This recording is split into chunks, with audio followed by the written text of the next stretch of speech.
ভীষণ রাগ বাড়তে গিয়ে ওর মতো করে চললে সব ঠিক আছে বললাম। আর বল এটা লাস্ট বলে এই ফিঙ্গারপ্রিন্টের ব্যাপারেই কথা বলার জন্য তোদের গার্জিয়ানকে ডেকেছিলাম। এটা হচ্ছে মেইন বয়স। এই সময়টা শুধুমাত্র আমি পার্সোনালিটিটা বলছি, যদি 10টা ফিঙ্গার অ্যানালিসিস করা যায়, কে ম্যাথে ভালো, কে ইংরেজিতে ভালো, কে ফিজিক্সে ভালো, সব বলে দিতে পারবো। আমি জানি না তোরা কি নিয়ে করছিস, অটোমেটিক বেরিয়ে চলে আসে।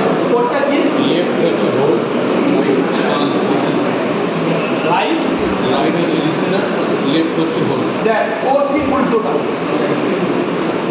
লেফট হচ্ছে ও লিসনার, লেফট